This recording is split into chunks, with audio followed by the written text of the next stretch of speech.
Hey, Summerhill Cinema 700 here with a movie-Blu-ray review on the 1985 film The Annihilators. This is going to be a review on the movie as well as the Blu-ray here from Kino Lorber.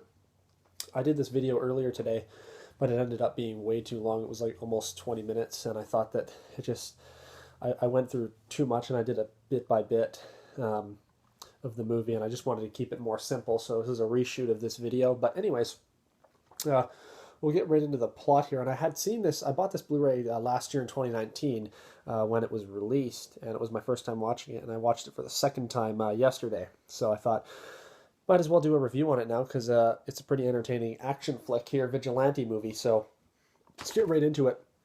Start out with the plot. So the very start, at the very beginning of this movie, we see the scene of the Vietnam War, and there's some soldiers there fighting some group of Marines or whatnot. And there's this big battle scene. It's not the greatest battle scene. It's probably a fairly low budget film, but nonetheless, there's a battle scene in Vietnam. There's like a big shootout. There's all these booby traps coming down, and one of the soldiers, one of their guys, ends up getting shot in the back. And we find out later on, so shortly after this little jungle scene that's probably lasts for like 10 or so minutes, we flash forward to the present day, which is now in Atlanta. And we see that Joey, who is his name, who was shot in the back, is now paralyzed, and he's in a wheelchair, paralyzed from the waist down, so he's in a wheelchair. And shortly after we see that, we see him in this store, and all these people that live in the town are talking about how there are these gangs, and they're coming around taking money from them, and it's like, we got to stop paying these gangs money. So I guess this area is controlled by gang members and whatnot. So nonetheless, right after we find out about this gang, shortly after that, the gang comes into the store where Joey is. It's a convenience store, I think, that it's owned by, I believe it's his father, is the older fellow. So we're in the convenience store now, and I believe it's run by Joey's father, is the older fellow who's working at this store. And Joey's concerned about all the gang violence, so he asked the older guy, who like I said, I think is his dad, to go purchase him a handgun, a pistol. So he goes to do that, and while he's gone, the gang comes to the store, and there's only Joey in there in his wheelchair, and then this other lady who's shopping, and they end up ripping the clothes off the lady and killing her. And then they torture Joey. They cut his fingers off with like garden shears, and then they kill him. They beat him to death with a hammer. The leader of this gang, whose name is Roy Boy, and so after that, there's a funeral that happens, and at this funeral are some of his I think it's just the general, which is this guy here, the general who he fought with in the war. He shows up to the funeral, and Joey's dad is there, and he's like, "You gotta help us. We gotta train us. Joey always talks so highly about you, and he said that you taught him everything. Why don't you teach us?" So shortly after that, the general contacts all of the other soldiers that they fought in Nam with, and they end up reuniting. One of them's like a banker or something, or he's like a businessman, and another one of them is he's an alcoholic. He's homeless. He's living in a bus. There's a black guy, and then there's the general. So there's four of them, and originally there was five, but now that Joey's dead, there's just four of them. So anyways, they end up all reuniting, and they start prepping for payback on these gang members. And but they don't know who did it. They know it's a gang, but they don't know exactly which gang did it, because there's a lot of different gangs in this town. And so we see scenes where they're like training the townspeople. They're teaching them martial arts and whatnot. And there's also this cop who rolls into town, and he kind of suspects that there might be some like vigilante activity going on. So throughout the movie, he's kind of coming up to them and like kind of asking them kind of questions, try to find out stuff, because he kind of knows what they're up to. But the cop who actually, the sheriff or whatever of the actual city, he doesn't like that this guy just came in and starts like trying to run the show. So that's happening. So anyways, they're training the townspeople, and we see different shots of Roy Boy and his gang going around the city, and basically knocking on people's doors and taking their stuff. And if they don't pay the money, they just basically take there's one scene where he takes a guy's TV. It's like, this is the only thing they have is a TV. And Roy Boy's like, well, we'll take it. So shortly after that, we'll call them the Annihilators, the Marines, the good guys, the vigilantes, they follow them one day in a van, and they end up at this big warehouse. And they try to ambush them, but they fail at ambushing them. And that obviously pisses Roy Boy off and his gang.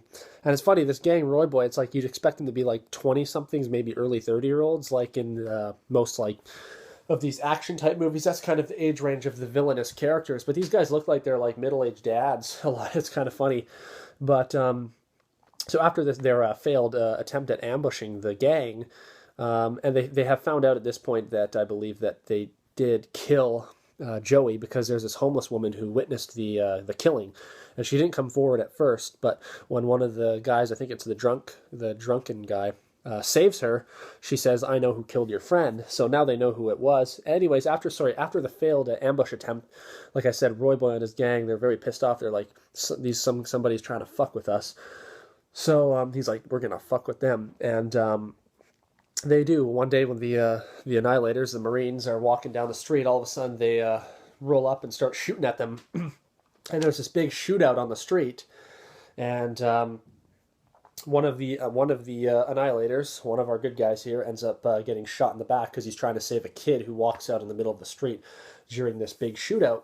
So he ends up saving the kid, jumps and grabs him, but then Roy Boy, this bastard, he's just so evil in this movie, takes a gun, just shoots him right in the back and kills him. So he's dead. I'm not going to say which one because you got to watch the movie, but so he died saving this kid's life.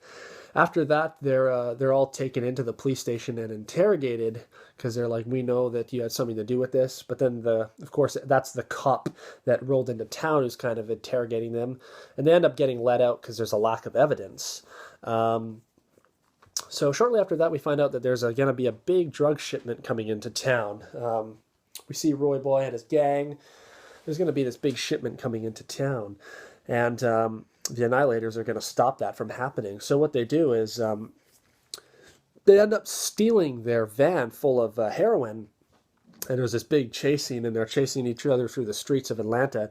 And I don't know what part of Atlanta this was filmed in, but it was a very good location for this film. It worked very well. And I believe a quick fact is that at the same time as this movie was being filmed, Invasion USA of Chuck Norris was also being filmed just a few blocks away during the same time. So that's kind of a cool little fact. So anyways, they steal their drug shipment. There's a big chase scene. They end up like barricading the Roy Boy and his gang's van in this like alleyway. They throw these like big pipes down. So they have the heroin. They take it to their warehouse and store it there. Then they go back to town and basically tell all the people in town that we took their drug shipment. And as they're inside, we hear gunshots outside, and we see Roy Boy walking down the street, and he's got a fucking flamethrower like the Exterminator or something. He's walking down the street. He's like, "Somebody took my truck. I want my truck back." And the guy who played Roy Boy, his acting can be pretty bad at times. He did a good job being a villainous character, but some of his lines are just so bad. So he's walking around with a flamethrower, ends up lighting one of the guy's cars on fire who lives in the town, and it's so stupid. One of the guys goes out there and he's like, "I'm just going to try to talk it out with him because violence is not the solution." So he goes out there while this guy's holding a flamethrower, and he's like, "Look, you don't need to do this. Let's just talk it out." And he ends up torching the guy's car and tries to torch him as well, but he gets away. Then there's another big shootout between the Annihilators. They go up on the roof and start shooting at Roy Boy and his gang. So there's a big shootout, and a school bus ends up coming down the street. And Roy Boy gets in the school bus with his henchmen, and they hold up the school bus. And he's like, "You give me my drugs back, or I'm going to start throwing out dead kids." And the kids end up attacking some of the gang members that are holding them hostage on this school bus. Earlier in the film, we see Roy Boy, and he's going up to a few, like, presumably teenagers, and he gives them money, and he's like, "In a few years, you're going to be rolling with me." So he kind of, he treats the young kids nicely, so they think, but really he's just manipulating them, so eventually they become gang members.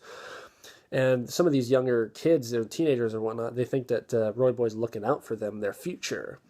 But no, he's not. And they realize that when they're holding up the bus and they're on it, and they end up attacking the guy. One of the guys gets stabbed by the kid gets stabbed in the neck with a pencil. So there's that. And then they have this thing too that they taught the townspeople, that whenever they're in need of help, they do this like this sound, like a, and you hear like people doing it with pots and pans and spoons and whatever. And when you hear that, it's like the people are coming together, and there's like people dumping hot water off their balconies onto these assholes.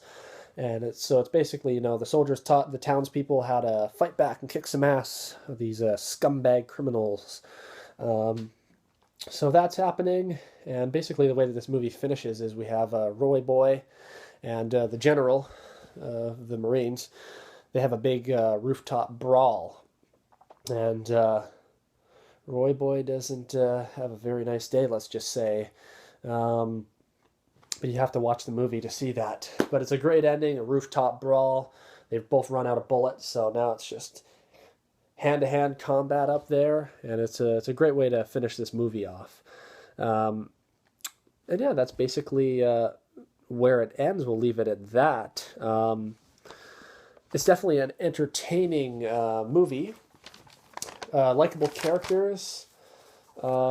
Some of the acting can be very bad at times, but yeah, the characters were likable, and I really like the setting and the location that they filmed this in. This particular part of Atlanta really worked well for this film. I liked the locations, and the cinematography was not bad either. Kind of a cool soundtrack as well, kind of like a synthy soundtrack. But yeah, the characters, they were likable. Like I said, some bad acting, but the Annihilators themselves, I think that, I don't know, it worked. They didn't seem, because they're not very recognizable people, so it seemed more realistic because they just seemed like actual guys who could be Vietnam vets. And then Roy Boy as a villain was, it worked because it was different, and it wasn't your typical villain that you see in movies, so that also kind of made it unique. And the story was not bad, about this. It's a vigilante film, they're probably trying to replicate something like Death Wish here. And they didn't do a bad job, with teaching the townspeople and stuff how to fight back.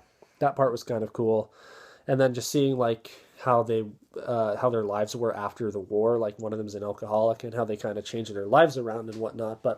And this, of course, getting revenge for their friend's death, their fellow comrade who they fought with in the war.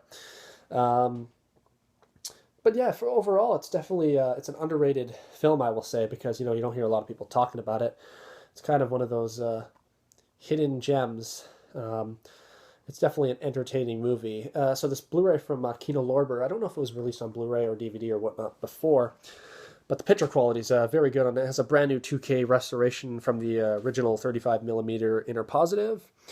We get the new Heat on the Street, a new video interview with actor Lawrence Hilton Jacobs, who I believe was this fellow here, the black guy. And we have In Search of Charles E. Sellier Jr., a new video interview with the director of the film, David O'Malley. And we get a comparison between the censored and uncensored UK releases of the film, as well as theatrical trailer. But yeah, there's a picture of them there. It's the Annihilators, minus Joey. But yeah, it's definitely an entertaining film. And I found the first time I was watching it, I was like, this isn't that great. And then at the end of it, I thought, that's kind of cool. And then rewatching it yesterday, I was like, this is definitely an entertaining film. So I would consider myself a moderate fan of this a movie. It's definitely entertaining. I enjoyed this one. So let me know if you've ever seen The Annihilators, and let me know what you think about it. All right, thanks for watching the video, and we'll see you next time.